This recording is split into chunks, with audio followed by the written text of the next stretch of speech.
When we talk about financial planning, pinag-uusapan natin yung pera na natatanggap natin regularly and saan natin siya pwede dalhin. Pag pumasok yung pera, ang usual na ginagawa kasi natin is we spend all the money and then we save what is left. Accidental saving siya. Example lang accidental saving. Naglimpit ka ng gamit, may nalaglag na 1,000 pesos dun sa wallet Ang mo. laki, Ay, may ah. pera pala Madalang ako. yun, ah. Yung unang klase ng tao nasa rat race. Kasi po nangyari, imagine niyo po, parang tayo yung nasa loob ng hamster wheel. Tapos takbo tayo ng takbo. Kita ng pera, gastos, kita ng pera, gastos. Ang pangalawang way ng paggastos ng tao, hindi pa dumarating yung pera, gumagastos na. Ubus. Yung pangalawa po is the debt trap. DEBT. Utang.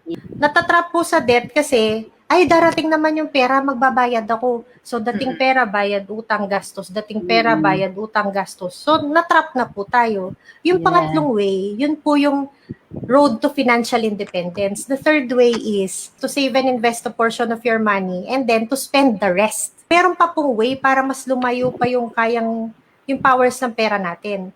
That is to add other wallets na meron tayong insurance, meron tayong investments. Tingin niyo po bakit natin gagawin ng insurance? Yung insurance Protection. gagawin po natin, tama po, protection. Ang life insurance po, dahil po natatakot kang humirap yung family mo. Pagdating naman po sa investments, dahil gusto mong yumaman.